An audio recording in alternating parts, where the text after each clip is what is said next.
In this video, we're going to be taking a look at engine performance, just a quick overview of some of the things that are involved. To be able to diagnose engine performance problems, which has typically been referred to as drivability, used to be called getting a tune-up. There's many things on the vehicle that you have to understand. This is going to be a quick overview of some of them. In later videos, we're going to go through them in much more detail.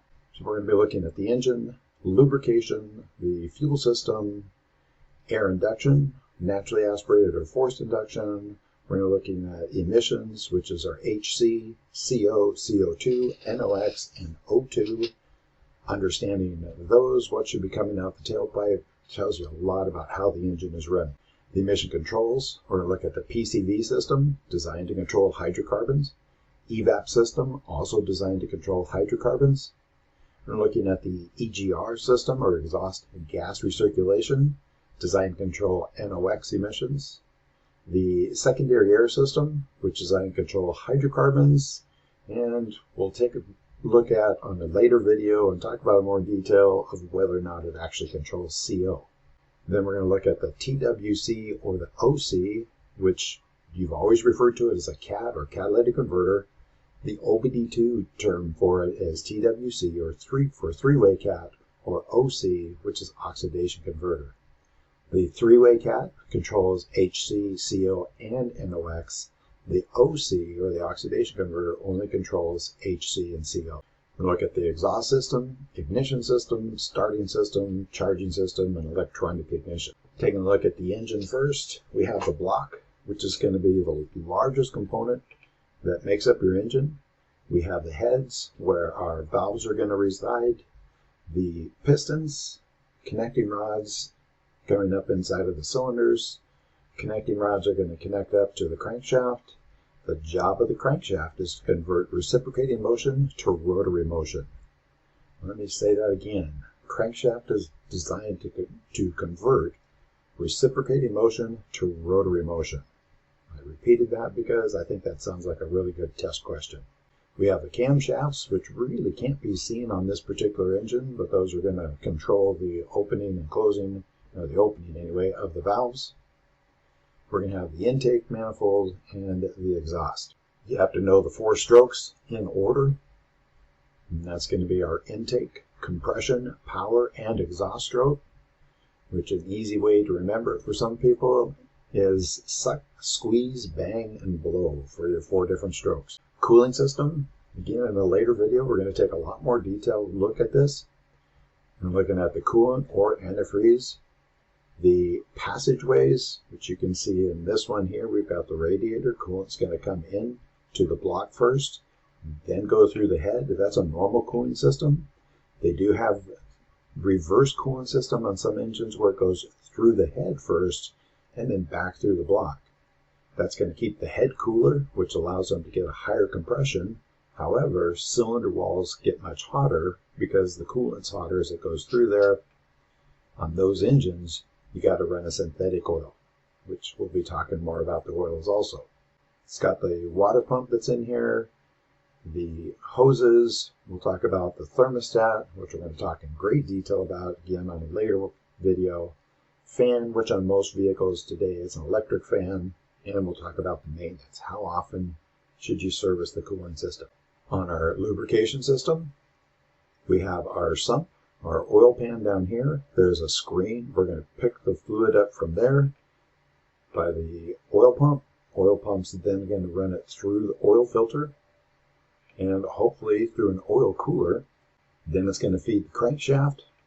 From the crankshaft is going to spray up at the bottom side of the pistons. That's the only way we're going to cool those pistons off. That's the reason I'm emphasizing the need for a oil cooler, because the oil not only lubricates, but it also cools.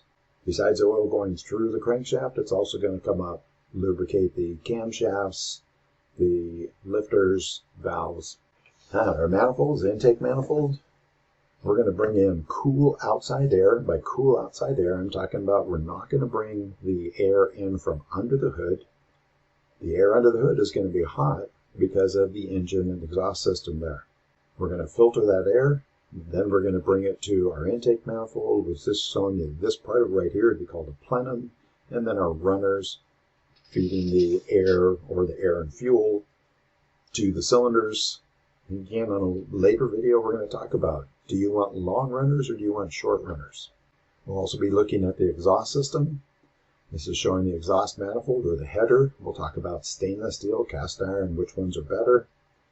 From our collector here, it's then going to go to the tailpipe, where this is showing you an oxygen sensor on this one, catalytic converter, muffler, and then typically the tailpipe here, but on this one they have a second muffler, which I call a resonator.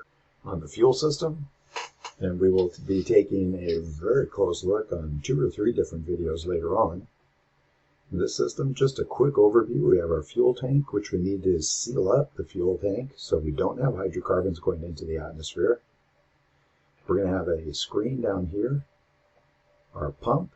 From the pump, it's going to come to the filter. From the filter, it's going to come to the fuel rail that's going to feed each of the injectors. And then they have the fuel pressure regulator, and this would be a return line.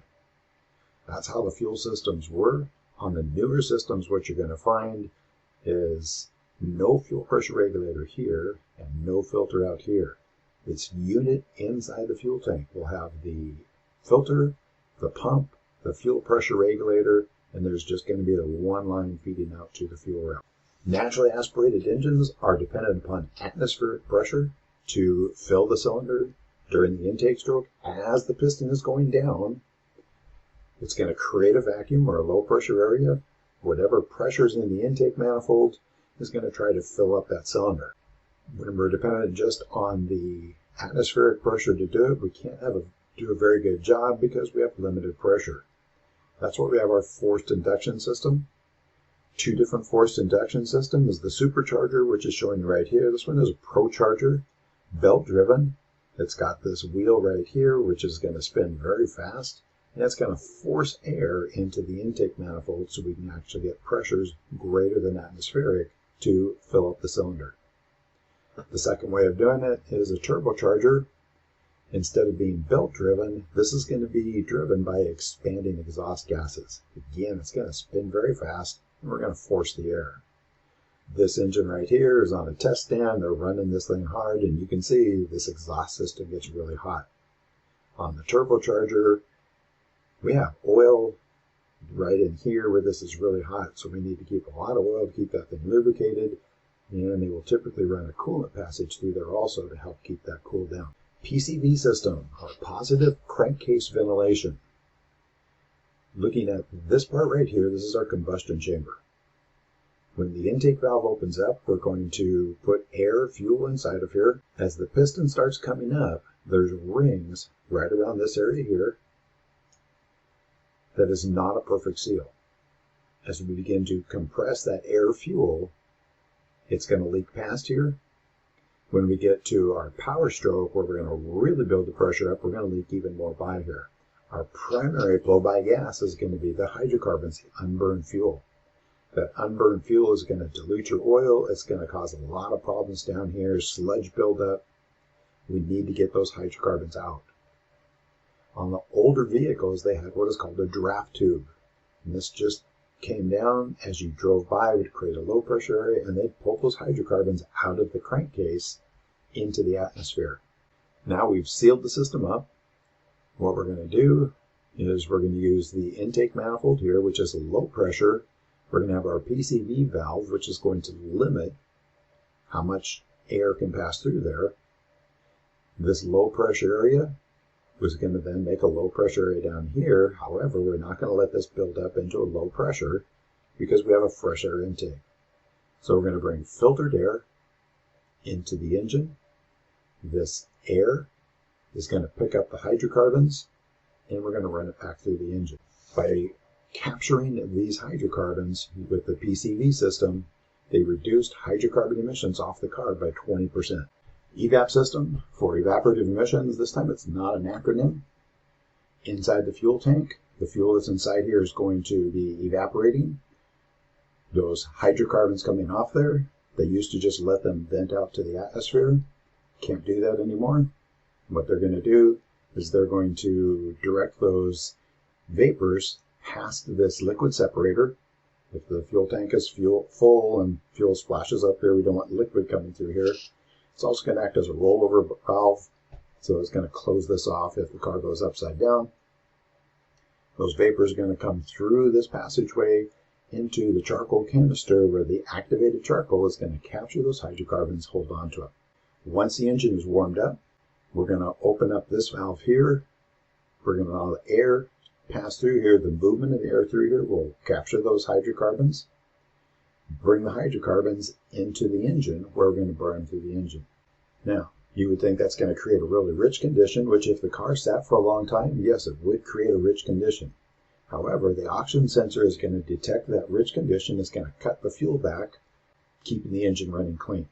By capturing those hydrocarbons and burning them through the engine, we will reduce the hydrocarbon emissions coming off the car by another 20%. The PCV system reduced hydrocarbon emissions by 20%, the EVAP system by another 20%. So with just those two emission items, you take a late 60s vehicle that didn't have these, and you go to a mid-70s vehicle, that's going to have 40% less hydrocarbon emissions just with those two. The EGR system is designed to control NOx emissions, or oxides of nitrogen.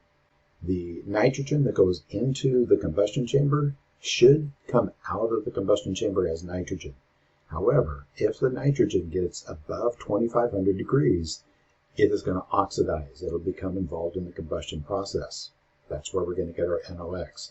And what we need to do is keep the combustion chamber cooler by controlling that temperature. The way they're going to do it is, instead of bringing in cool outside air, they're going to bring in hot exhaust to cool the combustion.